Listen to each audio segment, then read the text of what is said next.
और जब लोग मुझसे पूछते हैं कि मई जून के माह में भी 51 डिग्री की गर्मी में, मैं कहता हूं कि ये चंबल की चमड़ी है, पॉकेट में प्याज ले जाओ, कुछ नहीं होने वाला तुमको। जय जोहार। कुछ दिन पहले मैंने छत्तीसगढ़ के जनगणना निदेशक कार्तिकेय गोयल जी को इंटरव्यू किया था और अभी देश के अलग अलग हिस्सों में खबरें आ रही हैं कि 40 से 45 डिग्री की जलती आग में जनगणना कर्मचारी दम तोड़ रहे हैं। मतलब ये कि पारा चढ़ा हुआ है, आग की तरह झुलसा रही है गर्मी और जनगणना कर्मचारी उसी में ही झुलस रहे हैं। सरकार अपने अमले को हर राष्ट्रीय अभियान में झोंक देती है। चुनाव हो, सर्वे हो, जनगणना हो और इनमें से कुछ लोगों की जान भी चली जाती है। अब कर्मचारियों की मांग है कि अगर जनगणना ड्यूटी के दौरान मौत हो जाए तो परिवार को 1 करोड़ रुपए मुआवजा दिया जाए। जनगणना तो 10 साल में सिर्फ एक बार होती है, लेकिन चुनाव हर प्रदेश में बार बार, लोकसभा, विधानसभा, पंचायत, म्युनिसिपल, कोई भी प्रदेश नहीं बचा जहां ये सब एक साथ होते हों। वन नेशन वन इलेक्शन की बात आने से पहले ही ये राजनीतिक मुद्दा बन गया कि पंचायत नगरपालिका चुनावों में भी राष्ट्रीय मुद्दे हावी हो जाएंगे। नाली पानी पर भी राष्ट्रवाद छा जाएगा। इसलिए अलग अलग चुनावों में सरकारी कर्मचारियों की ड्यूटी लगती रहती है।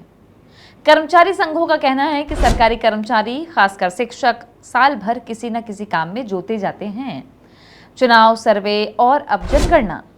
कुछ को ये डर भी है कि आने वाले परिसीमन में भी शिक्षकों को टेप लेकर सीटों की सरहदें नापने भेज दिया जाएगा। बात अजीब है।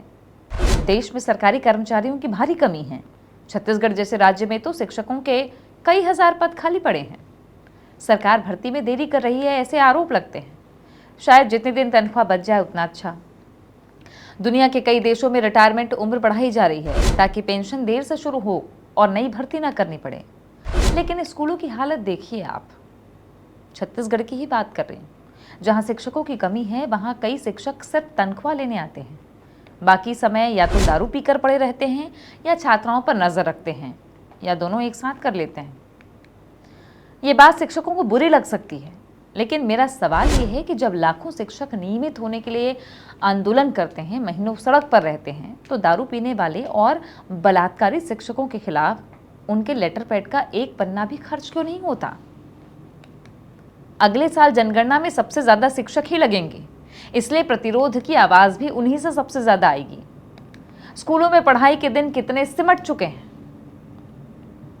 एक बात और गौर करने वाली है कि स्कूलों में पढ़ाई के दिन कितने सिमट चुके हैं। याद दिला दूं आपको, तमिलनाडु में कामराज ने 5वीं पास रहते हुए भी स्कूलों में पढ़ाई के दिन 125 से बढ़ाकर 200 कर दिए थे। आज छत्तीसगढ़ जैसे राज्य में क्या यह सोचा भी जा सकता है कि पढ़ाई के दिन बढ़ाए जाएं, जब शिक्षकों पर इतने काम लादे गए हैं?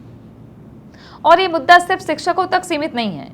सरकारी कर्मचारी सालाना छुट्टियों की लिस्ट आते ही सबसे पहले देखते हैं त्योहार इतवार को तो नहीं पड़ रहा, त्योहार इतवार से सट कर तो नहीं आ रहा है। जितनी फिक्र त्योहार की, उससे ज्यादा फिक्र लंबी छुट्टी बनाने की है। जो लोग 40-45 डिग्री तापमान में घूम घूम कर काम कर रहे हैं, उनके प्रति मेरी पूरी हमदर्दी है। लेकिन सच ये भी है कि ये लोग अपने सरकारी घंटे ही पूरे कर रहे हैं। दफ्तर में बैठने की बजाय बाहर घूमना पड़ रहा है। सरकारी कर्मचारियों को एक बार ये तुलना जरूर करनी चाहिए। उन्हीं जितना या उससे ज्यादा काम करने वाले निजी क्षेत्र के लोगों को कितनी तनख्वाह मिलती है, इलाज की क्या सुविधा है और क्या उन्हें पेंशन भी मिलती है। जब ये तुलना करेंगे तो मलाल खुद ब खुद चला जाएगा।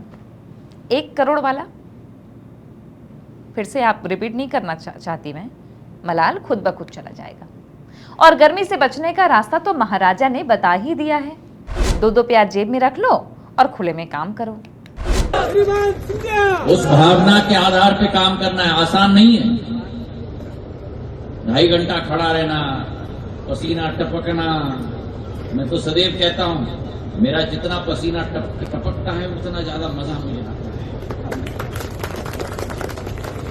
और ना मेरी गाड़ी में एयर कंडीशन चलती है,